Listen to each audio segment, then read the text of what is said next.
So, can you hear me?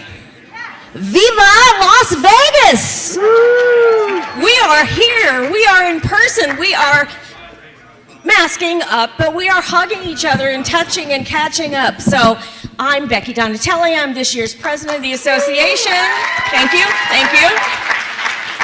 And so we really thought we would start this off with a bang. First of all, there are going to be 550 of us here, which is really great. 200 people are here for their first time. So I won't ask you to stand up, but if you're the first timer, just raise your hand. Okay, guys, look around, and you oldies, note who they are and make sure to introduce yourself and say hello. This is our Vice President of the Association, Larry Wynn. Hello, everyone. Who's here to really kick things off because it's Vegas, right? So I don't know how many of you are friends with Larry on Facebook, but if you are, you had a treat during COVID watching him mix cocktails. And every week he would come up with some fabulous recipe. So he's going to start us out today with his margarita. Yes, I think this is live. Yes, so I won't go into the origin story of this margarita. Just grab me at a blackjack table or poker table and we can talk about it. But I'm very particular about how I make my drinks. This is the trilogy margarita. So I taste tested with my staff to get to this recipe. Very simple. It's going to be 2 ounces of tequila, silver. Can be low brow, doesn't matter. I use Kirkland. I use 1 ounce of fresh lime juice, so no sour mix if I can avoid it. And then this is the special piece. Instead of 1 ounce of the orange liqueur, we changed it up. We're doing 1/2 ounce of Grand Marnier and 1/2 ounce of agave nectar. And that's the recipe. You put it, mix it, shake, pour. That's it. I'm going to do this, and I know Becky has other things to do. Okay, I can't wait because I get to taste the first one. Okay, so would our Polly co-chairs please come forward? Kyle Roberts, Lorena Chambers should both be in the room. Either? Neither. Seriously? Maybe I'll raffle off their prizes. What do you think? What do you think? This is really good stuff in this envelope. Shall we tell them what it is, Larry? Sure. Why not? So at some point, then they will get this, but they've been working on this Polly conference for 2 years because, of course, with COVID, everything got canceled and moved around. So we've been doing Pollies 2021 since 2019. Anyway, I'm sorry they're not in the room, but they get 2 tickets to Hamilton on Broadway and a $500 gift certificate for either a hotel room, like, can you get a hotel room in New York for $500? I don't think so. Or a wonderful dinner out, just something to treat themselves for a lovely night on AAPC for us to say thank you for all of the hard work. So, anyway, thank you. If they don't pick them up, we will raffle them off for a donation to the AAPC Foundation, which while Larry is still pouring, you're going to hear this all week long. But remember that we have an amazing foundation that handles paid internships, defensive industry. We do a lot of really good things on behalf of our entire association. If you find yourself with a little free change from the slot machines or you win big at the tables, go to theaapc.org/foundation and think about a tax-deductible contribution. So. Here you go. I don't think I'm going to drink alone. I think we have some for everybody, so let's bring it in.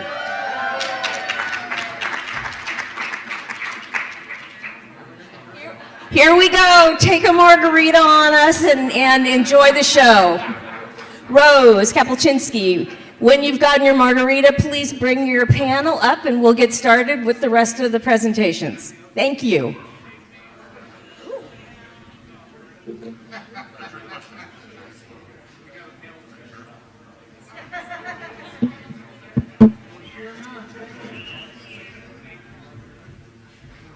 Oh my God, Larry, if I drink this whole thing, I'll be drunk.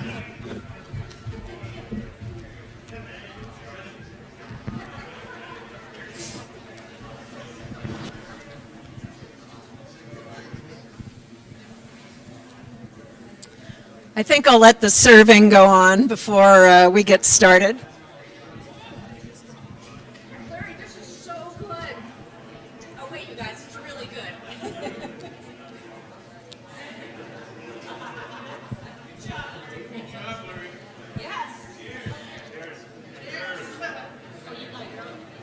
Cheers, everyone.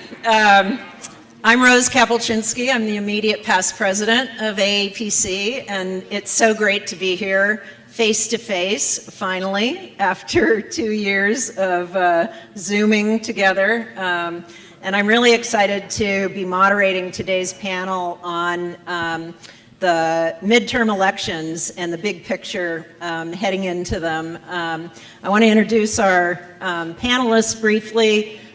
Over here we have Nathan Gonzales. He is the publisher of Inside Elections, which every AAPC member gets as one of your benefits of joining. It's one of the most respected newsletters on Capitol Hill. Does those ratings which make us happy and sad when we're working for a candidate in a tough race. I'm a little... And it is the successor to Stu Rothenberg's Rothenberg Report for those of us who have been doing this for a few years. And Nathan started his career as a White House press intern. Little did I know until today. Abby Livingston is the DC bureau chief of the Texas Tribune.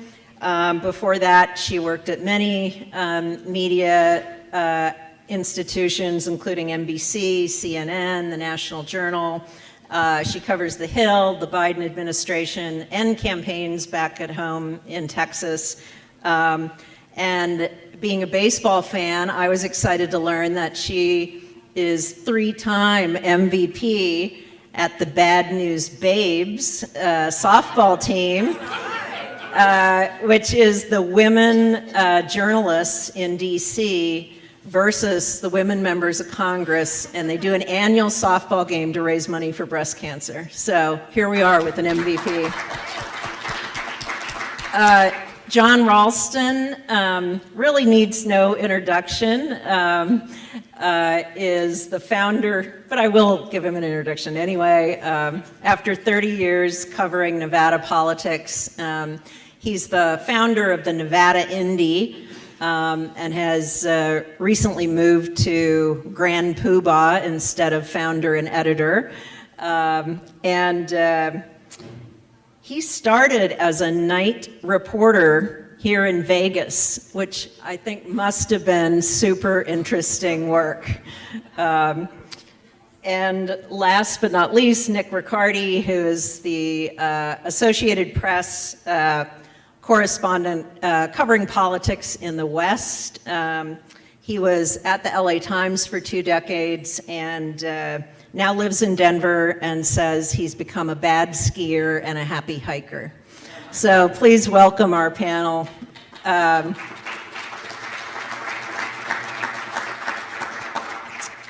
We're going to jump right into it with Nathan giving us an overview of the midterm elections and what the prospects are for control of the House and Senate. Thank you, Rose. And I put myself on a timer so that I can jam, projecting ahead for 1 full year and do it in 5 minutes. And not take up the rest of the time. I didn't choose to take a drink. For any Democrats that are out there, after I'm done with my 5 minutes, you're welcome to have my drink because you might need it. How's that for a kickoff?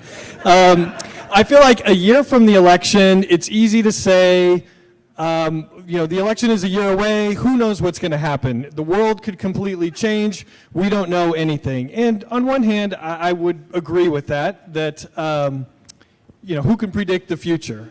At the same time, I think that's kind of a cop-out, and I feel like it would be easy for me to just say, well, everything's a toss-up. We don't know what could happen.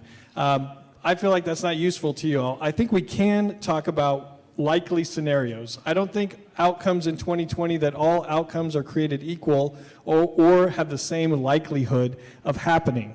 So let's walk through it a little bit. I think the most likely outcome in the 2022 elections is that Republicans have a good cycle. I think that this is based on history. Historically, midterm elections are rough for the president's party. Just put some numbers for your Thanksgiving meal with your family. On average, the president's party loses more than 2 Senate seats. Democrats need 1 Senate seat, or Republicans need 1 Senate seat to get back control. In the House, the president's party loses an average of 30 House seats. 30 House seats. Republicans need a net gain of 5. That's pretty good history. Those are pretty good historical trends. Now, there are some nuances in there. For example, that in the Senate, it does depend on which states are up. This happens to be a decent map for Democrats. We've identified 8 battleground states. Biden won 6 of those 8 battlegrounds. But again, Biden won many of those states by a very narrow margin.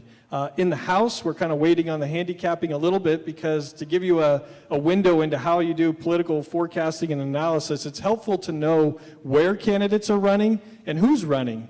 And because of redistricting, that whole process is delayed. I mean, I think we maybe have 7 states, except for the 6 that only have 1 district, that have finalized their maps. We still have hundreds of House seats that we don't yet know what those districts look like. So I'd like to see what those districts look like and who's running. At the same time, I think the historical trend is strong.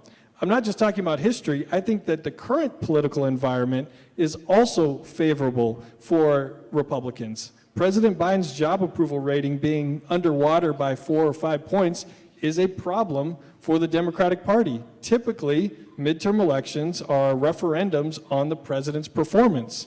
And if voters don't like the job that the president is doing, they can't vote against him because he's not on the ballot, so they end up voting against members of his party. So you stack up history with the current political environment, and that's why I think the most likely scenario, sitting here a year out from the election, is that Republicans have a good cycle. The second most likely scenario would be something more even or something close. That maybe Republicans get the House by a few seats, maybe the Senate is back to a 50-50 Senate, or we're just talking about 1 seat. I think that that's possible. In order for that to happen, I think President Biden's job approval rating would have to improve, and that probably means that some of the economic or health indicators as a country that we're stronger, that more voters believe in, they're more satisfied with the direction of the country. The third most likely scenario, or the third scenario, would be Democratic expansion. The Democrats expand their majorities in the House and the Senate. It's possible. We should be open-minded, right? All of us, I'm sure, have been perfect in our election analysis over the years and our projections. We should be open-minded, but I think that third scenario of a Democratic expansion is in a distinct other category compared to the first and the second ones. But there's lots of different details within all of these, so I will hand it back to our shepherd, Rose. Anyone want to jump in on Nathan's overview? If not, let's move to the Biden agenda. Everyone just agrees that I was 100% right. And Abby, I'd love for you from your perch in DC to give us a sense of how the Biden agenda and its successes or failures could influence the midterms. Well, I think you see it right now in the urgency in trying to sort out this infrastructure, stranglehold that the legislation is in. And why is there is this huge urgency right now? Well, it's the Virginia governor's race. And so if you're reading the morning tip sheets, it's all about, Terry McAuliffe making calls. And so I think what's just the similarity to 2010 is Democrats are going to are most likely going to get some policy wins out of this, like they did with the ACA. But they have been so down on it publicly that it doesn't really have that feel of a victory. And so you see these two warring sides of the Democratic Party. It was very apparent that they wanted to get this wrapped up over the summer, and it still continues to drag out. Now, Republicans went through this in 2017 with the tax cuts, but it's, up until August, Biden was having a pretty good honeymoon, and a better honeymoon than other presidents I've watched. And my lifetime. And there was like a Tuesday when he got infrastructure through, and Saturday Kabul fell, or Sunday. And it just seemed like the world changed in those few days. And I am skeptical that Afghanistan will surface in polling or focus groups that you guys are a part of.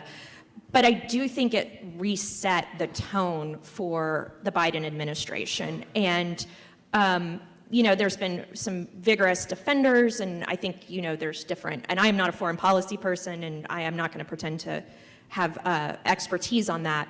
But there were private, criticisms of the president's handling of that. So it's all tied up in that. But I think at the same time, one of the bigger threats to his agenda, and I think to any president's agenda, is just the profound dysfunction of Congress.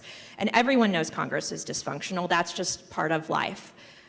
But I would say it started last summer with the fights over masks, not wanting to wear masks, having elderly members at the Capitol terrified for their lives.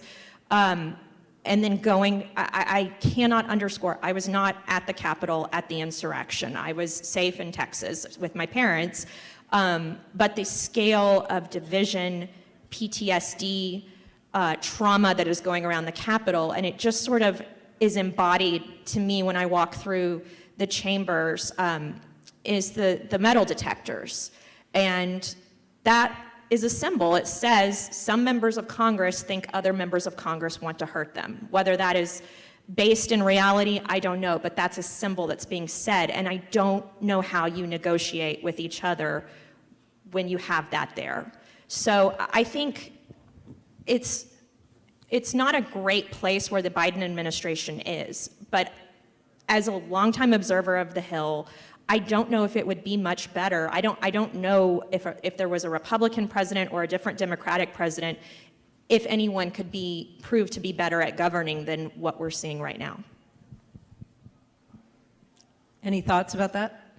I mean, the one thing that I'd hop in is that, there's also a second threat to Biden, which is COVID, obviously, and this kind of just continuing uncertainty and chaos that really the whole world's enveloped in. I was just in Southern California on a quick family trip this weekend, and off the beach you see stretching for miles these enormous cargo ships that can't dock. And it's not just in California, it's all over the world, right? The supply chains are totally screwed up.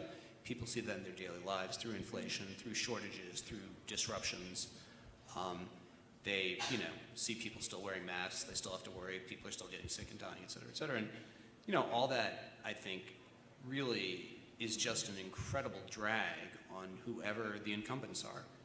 And, I think it then doesn't help if your image of competence is hurt by the events that Abby outlined, by the fall of Kabul and the inability to get your major legislation through a Congress-controlled by your own party, however narrowly. So I just think that's the reality, and until the world gets a little more stable, it's going to be very difficult on the incumbent. Go ahead, Jim. I actually was going to say that no one up here apparently knows how to pander to an audience, so let me try to do that. I still think that to some extent, even though I agree with everything that's been said, that campaigns and candidates still matter. Now you can applaud because I'm saying something that you like. Okay.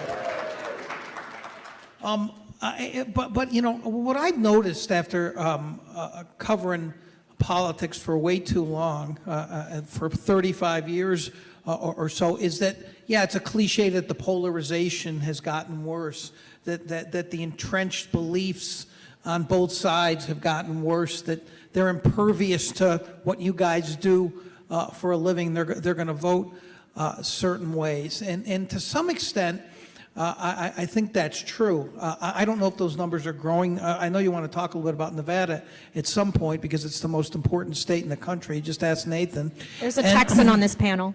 What's that? There's a Texan on this panel. Yeah, I forgot about that. I mean, but Nevada, can I jump into Nevada for just a second here? Nevada really is, even though it's kind of a weird state where conventions begin with someone quoting an Elvis song and margaritas are brought in, and this is kind of a weird place, right? But Nevada really is a microcosm of the country in the sense that it's changed a lot demographically. We have a very large Hispanic population, a growing and Asian population. Las Vegas is actually a very cosmopolitan city in some ways. And so trends here, I think, are reflected in this purple state in other parts of the country. There is a burgeoning non-major party vote in this state that I really think is going to have an impact. And I think a lot of people are starting to identify less and less with the major parties because they discussed with Congress, as Abby mentioned, is not true. But I think it's just this general feeling of not just disgust, but distrust that is growing. And I think it's actually very dangerous. And I think it's been fueled now after all of the cries of fraud after the 2020 election. And we even have a candidate here who says there's going to be fraud in 2022 and he's going to file lawsuits early to make the race closer. He actually said that. And that's the leading candidate for the U.S. Senate here against the incumbent. So I think that all that stuff makes it more unpredictable. And while I was told not to say that nobody knows nothing, I don't think it's that far from that. Nathan, were you going to? Rebuttal? No. What I was going to say, when Abby was talking about 2010 and in comparisons to 2010, what I'm looking at, I think there might be a key difference in that in terms of what Democrats are going to do. Remember in 2010, after much debate on Capitol Hill, Democrats passed the Affordable Care Act and then did what?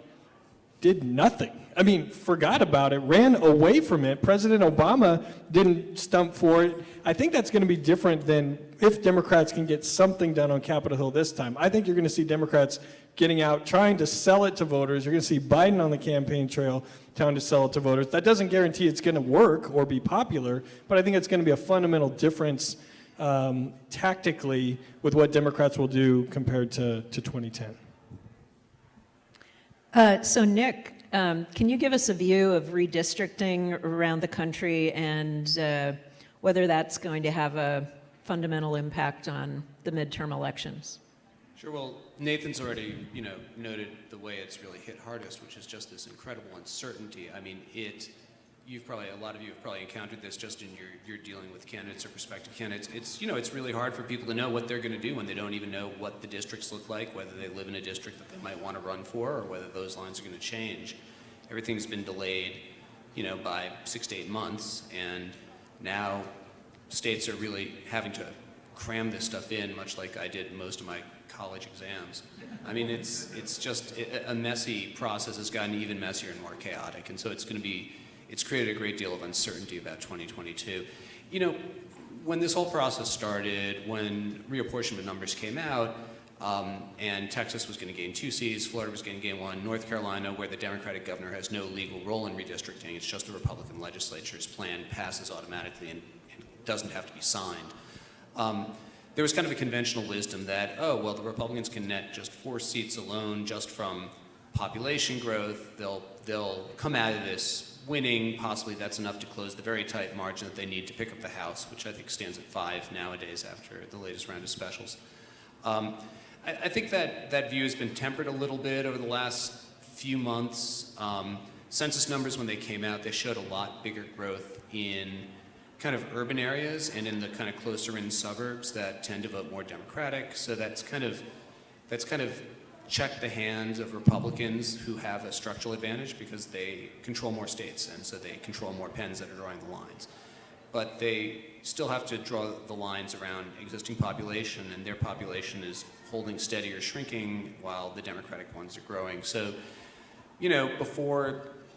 before the numbers came out, for example, there was the question of whether or not Republicans in Georgia would try and draw out both Lucy McBath and Carolyn Boudreaux, two Democratic members of Congress in suburban Atlanta. And the map as it stands now really only draws out McBath. They haven't finalized this map, but it's part of a trend which we've also seen in Texas. Abby can probably talk about it, where Republicans are they're shoring up what they've got. They're not necessarily going to be able to net a ton of seats from redistricting, from changing the lines. Democrats have a few opportunities where they're really going to be playing offense, particularly in New York State, where that population growth in New York City is going to potentially let them do a very, very brutal gerrymander and, drop a number of Republicans. So it's looking a little more like it'll probably be more of a wash in terms of which party is going to get an advantage. There might still be a small Republican advantage. It's an unpredictable process. But again, I think the main thing is just to go on the nobody knows nothing line. I mean, uncertainty, nobody's really got a clear picture because it's all just happening in these incredibly compressed timelines. And it's going to be really hard to take stock till it's all over. I can elaborate a little bit about Texas. And one of the fun things about covering Texas is we tend to do these things earlier because our primary is the first in the country, at least it's early March.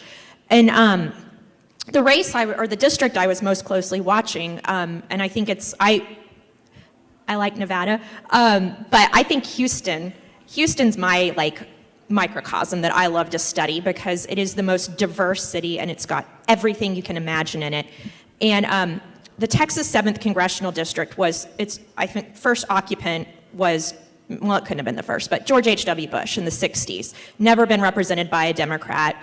Republican Ways and Means chairman once represented that district, and a Democrat won in 2018. Her name is Lizzie Panel Fletcher.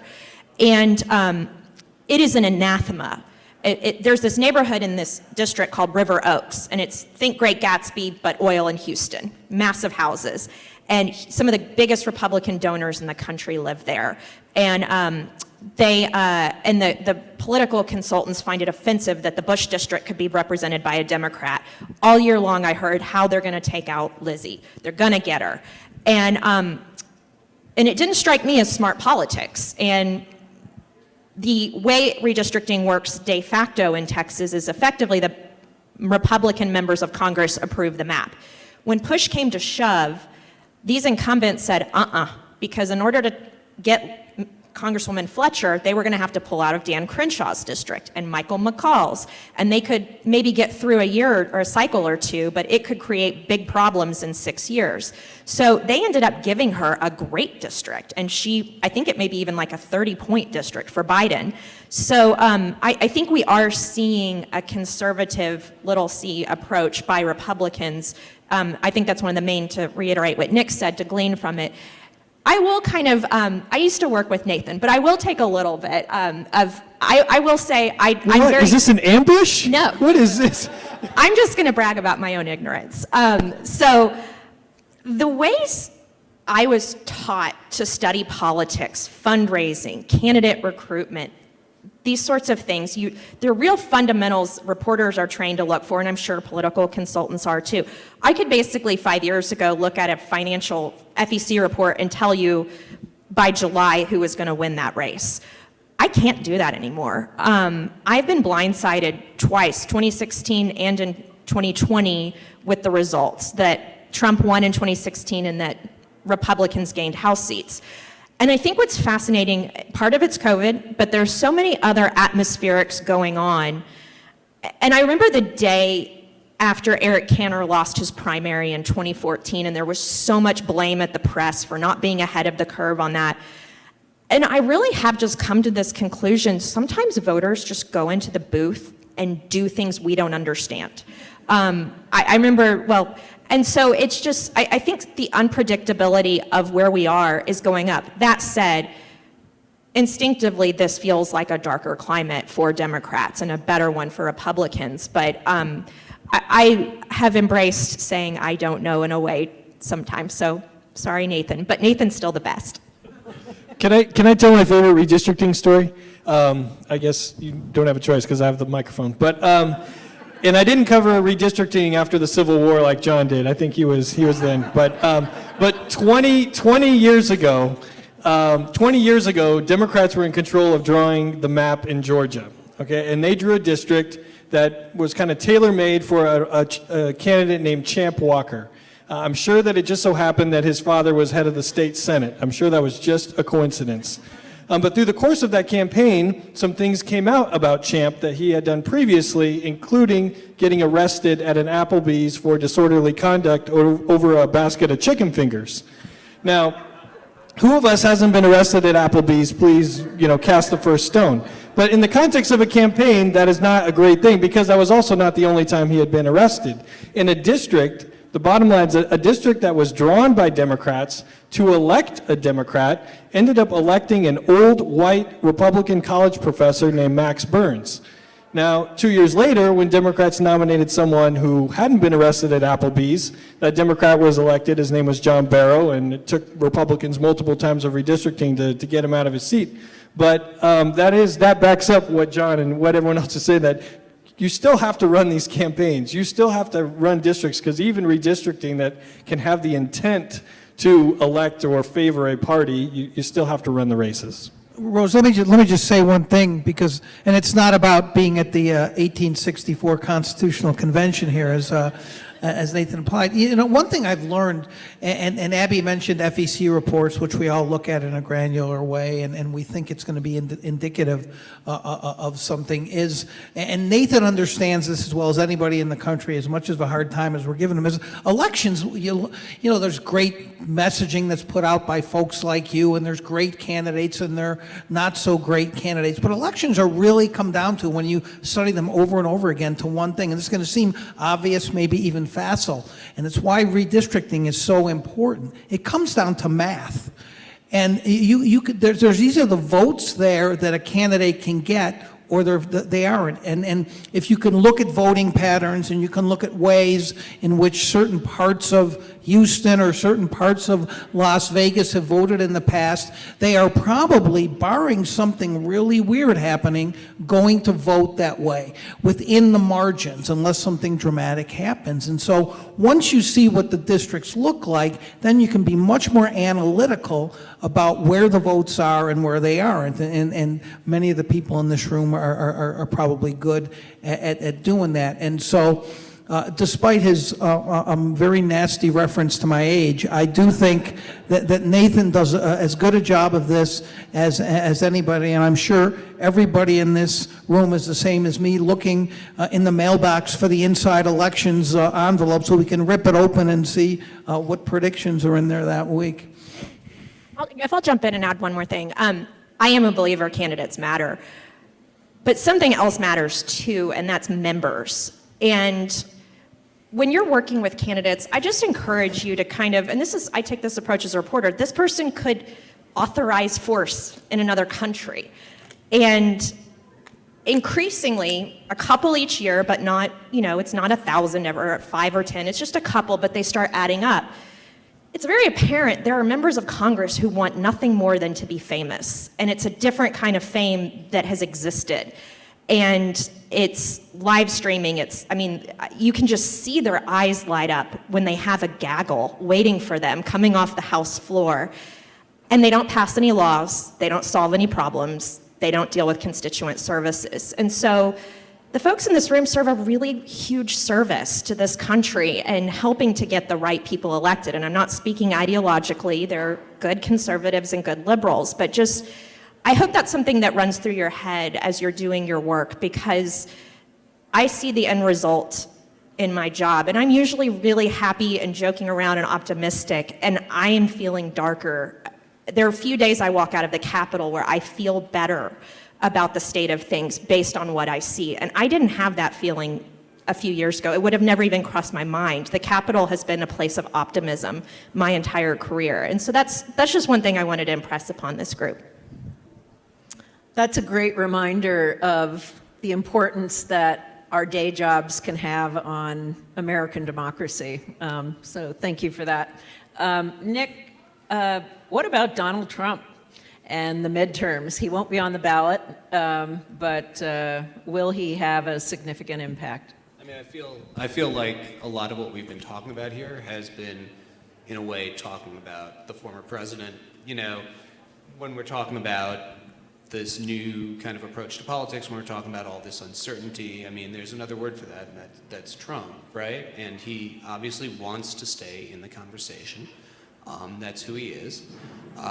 Trump is definitely one of the X factors that could create all this uncertainty, that could change what looks like a pretty historically set pattern here. Trump has hastened the migration of a lot of college-educated voters to the Democratic column. Those voters are more likely to vote in off years, and that might give the Democrats a cushion that they've never seen before in a midterm election when they've been in power, and we might see some very different results, as because of that. I mean, Trump also, he just put out this statement last week musing that maybe Republicans shouldn't vote in 2022 because of the failure to get to the bottom of this purported, 2020 election fraud. Obviously, stuff like that gives a lot of Republicans the vapors, and Trump feels that it's useful to him, but whether it's going to be useful to his party, really remains to be seen. We saw what happened in Georgia, and yeah, there's always the possibility that that sort of line repeated over the next 13 months could have a really bad impact on Republicans when they should be having a better year. Democrats obviously really want to keep Trump in the conversation. Just look at the Virginia governor's race. I mean, that's McAuliffe's message, right, is tying Youngkin to Trump. And I think you can certainly expect Democrats are going to want to tie most Republican candidates to Trump, and Trump is going to want most Republican candidates tied to him. So that is going to be, a headwind potentially on Republicans this cycle. I think there's no question. The other challenge with Trump is that Republicans were able to pull off some real big surprises in 2016 and in 2020 because they had Trump on the ballot. But when he was not on the ballot in 2018, they couldn't get that level of performance. What will they do in 2022 when he's not on the ballot nor in the White House? I mean, they now have a coalition that looks a tiny bit more like what Democrats used to have. They have fewer reliable voters. Are those voters going to vote in the midterms or not? Again, history says, yeah, they will, that they're angry, they're mad as hell, and they're going to crawl the voting booth while the Democrats, being the incumbents, are going to feel torn and disappointed and be less inclined to vote. But who knows? That could change. That could change because of Trump. That could change because of a number of factors. So I think there is, I think we all, you can kind of guess at certain things, but there's always uncertainty in politics. I mean, there's always the chance that something crazy will happen, and it often does. And I mean, that's what makes our jobs fun. That's what makes your guys' jobs, well, I imagine fun. Maybe sometimes not as much fun. But, that is part of the wildness of this whole thing. And Trump is kind of the ultimate X factor. And so, yeah, he could definitely change the way that this can go. I mean, he is definitely a wild card. Anyone want to jump in? I think the difference between a great Republican cycle and a good Republican cycle, I think, is Democratic turnout. Meaning that I think Republicans, there is the concern about the Trump coalition with Trump not on the ballot. I agree. I also think that Republicans have a lot of things that they are upset about right now. I mean, Marxism, socialism, communism, Biden, Pelosi, mask mandate, vaccine mandate, critical race theory. Well, Republicans, I think, are going to turn out.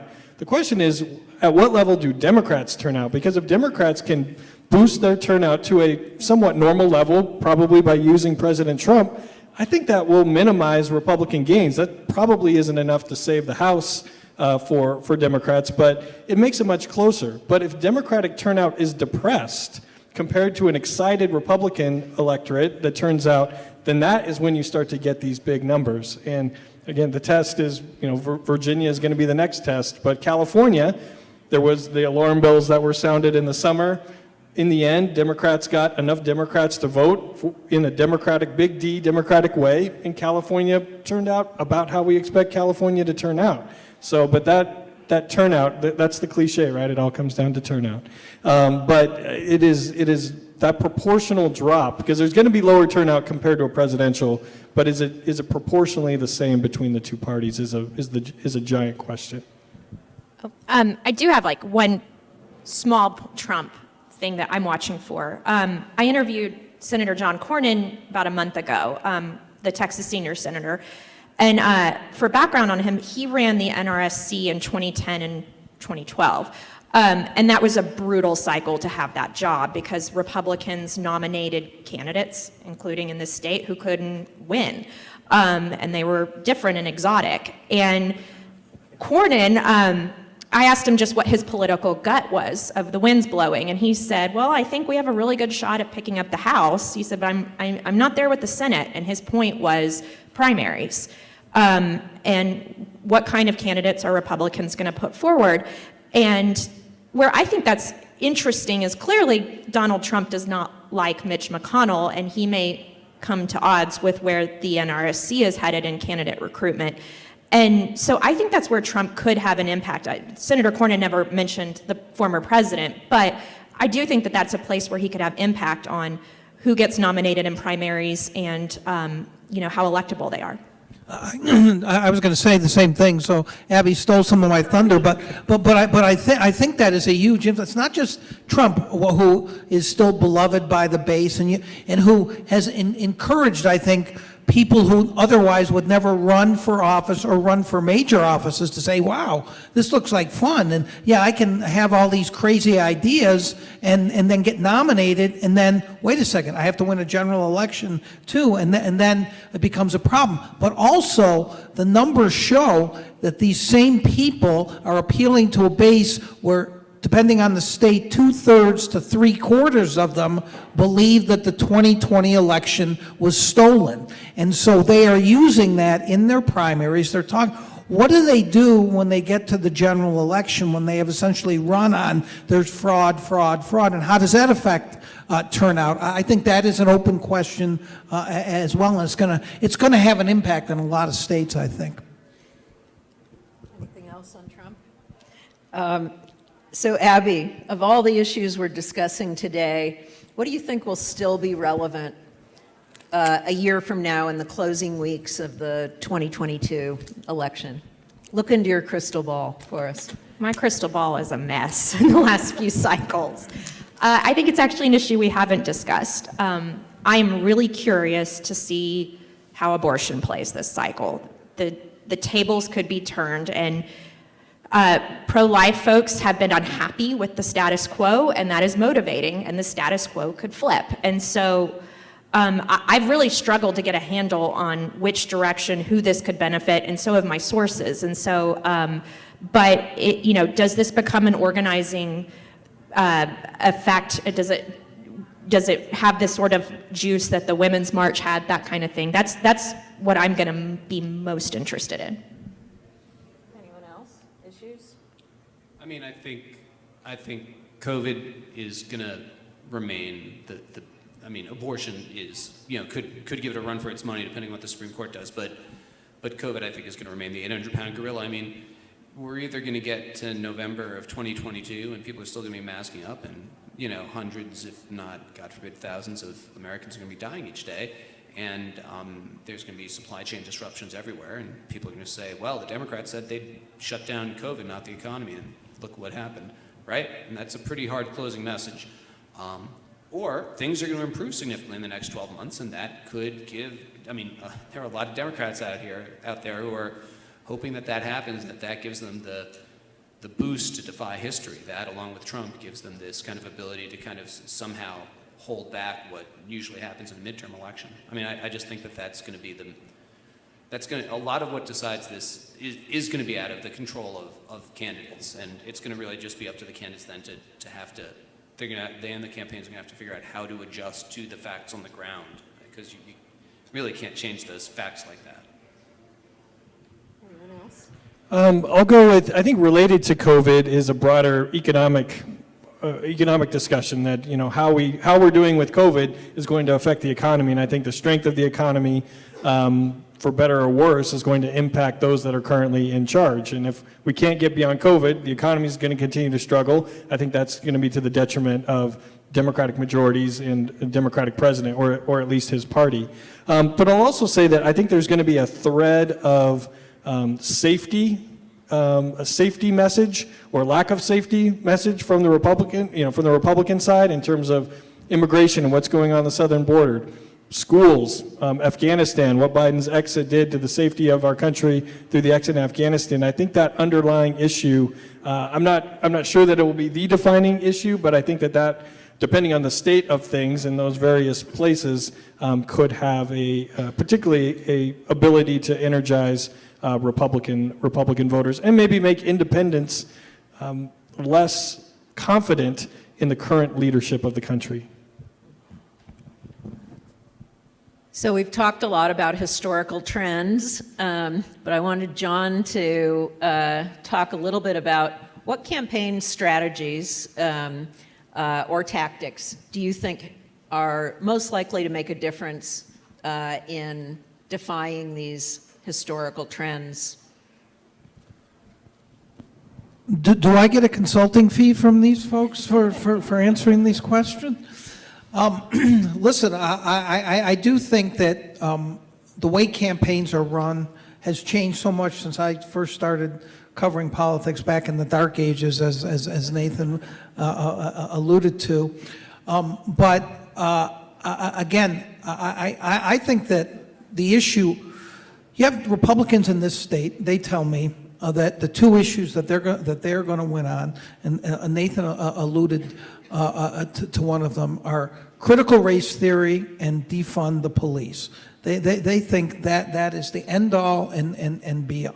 And imagine this in this state where the leading candidate for governor is one of the leading candidates. There's 7 or 8 people in that primary already. Is the sheriff of Clark County, which is where we're sitting now. And how these messages are delivered, I think is going to be very, very important. I hate to say this part of it, but it's a subtext. The potential for civil unrest, and I'm not speaking about whether it's from the left or from the right or both, I think is going to amplify that message in a way that candidates are going to have to deal with and have to have an answer for that is, excuse me, not ideologically driven, but the people want to feel safe. They already feel unsafe because of COVID and because lives have been disrupted for so long now. They want people who are going to assure them of some kind of normalcy. And Nathan mentioned schools. If the demagoguery, or as some would say, the reality of critical race theory being the greatest threat to America in the history of the country, how do you deal with that? How do you parse that message when it is being thrown at you on a daily basis, which is already happening? I think you guys got your work cut out for you, because I think you have to be more creative than you've ever been, and not just in where you deliver the messages, but in what those messages are, especially to go back to the overall theme of this, because of the uncertainty that's out there in terms of what's going to happen. Anyone else want to jump in on how you've seen campaigns and candidates change the expected outcome? One thing that I saw this in a congressional race. It was the same district that I'm obsessed with in Houston, but the primary got pretty rough. And Fletcher was perceived as the more moderate Democrat, and there was a more liberal, and it was rough. But liberal Twitter got involved, and they were all over it. They were fundraising for their preferred candidate. And the noise was so loud if you were on Twitter, it did not break through. And I think we saw that with the Biden campaign. And so what I see in newsrooms and in congressional offices and all over the place is the noise in the Twitter feed is often not coming from your district. It's not coming from the race. And I mean, and it can affect fundraising, which is a crucial part. But, Twitter is important, but it's, I think it tends to take way too much brain space and attention in the professional political world. I mean, as a prolific Twitter user, amen. And I keep coming back to 2010, which is the cycle at this most, feels like the strongest echo of at this point. I mean, it's, first midterm of a Democratic presidency, situations unsettled kind of nationally and globally. And I think about the two big races, one of which was here, right? Harry Reid beating Sharon Angle, and then in my state when Michael Bennet beat Ken Buck. And in both those races, the candidates who defied where everything was headed for just about every other member of their party, right? They did so because they figured out a issue that could galvanize voters that wasn't the issue that was already galvanizing much of the country against their party. For Bennett, it was abortion. For Reid, it was immigration. I mean, this is a simplified version of those both of those races, but as you look back on them from a decade later, there's kind of, those are the two big words that you think of with those races. And so I think one of the keys is, obviously those were both the incumbents, and I think one of the keys is that if you're up against really strong headwinds, you've got to identify a very simple issue and somehow get that on the forefront of the voters' minds, as opposed to COVID, inflation, critical race theory, whatever it is that's going to be threatening the incumbents, abortion, whatever it is that will be threatening the incumbents in 11 months. And I think that's going to be, that's usually the trick, I think, in defying the odds in an election. And we'll see who can pull that off. It's interesting. I was hoping I was going to get a chance to talk about 2010 for a second. Thank you, Nick. And Nathan alluded to it earlier, too. That was a year in which it looked terrible for Democrats across the country. And in late 2009, Harry Reid's approval rating was something like 38-52. I mean, you can't win with those kinds of numbers. And this is the greatest testament to how candidates and campaigns matter. It was arguably, of all the campaigns I've covered, the best campaign I have ever. He should not have been able to win. And yet he essentially picked his primary opponent in forming a third-party group, and which went after the leading Republican candidate, elevated Sharon Angle, who, he won that race by almost 6 points. People talk about how close it was. It didn't end up being that close because it was such a brilliant campaign. I still regretted not writing a book about that kind of campaign. It was so good, but I'm making up for it because I'm writing a biography of Harry Reid now, which is even more fun. See how I snuck that in, Rose? Pretty good, huh? I told everyone we had a savvy and talented group of journalists on stage, so any final thoughts on that topic for anyone? If not, thank you to our panelists who traveled to be here.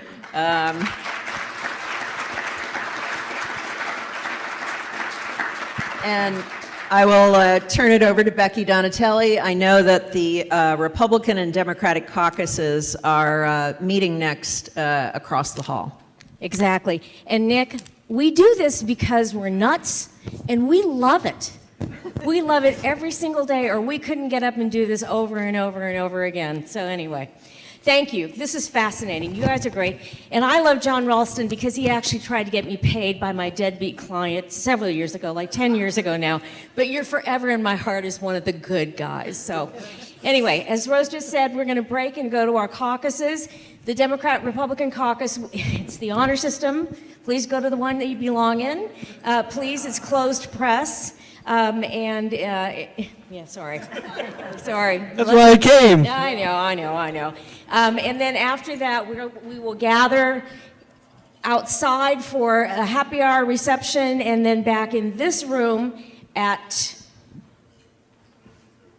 5:30 for the 40 under 40 reception. Check your schedule. If I could read mine, I'd do that right now. But anyway, this has been great. You guys are always fascinating. Thanks for kicking us off, and enjoy the caucuses.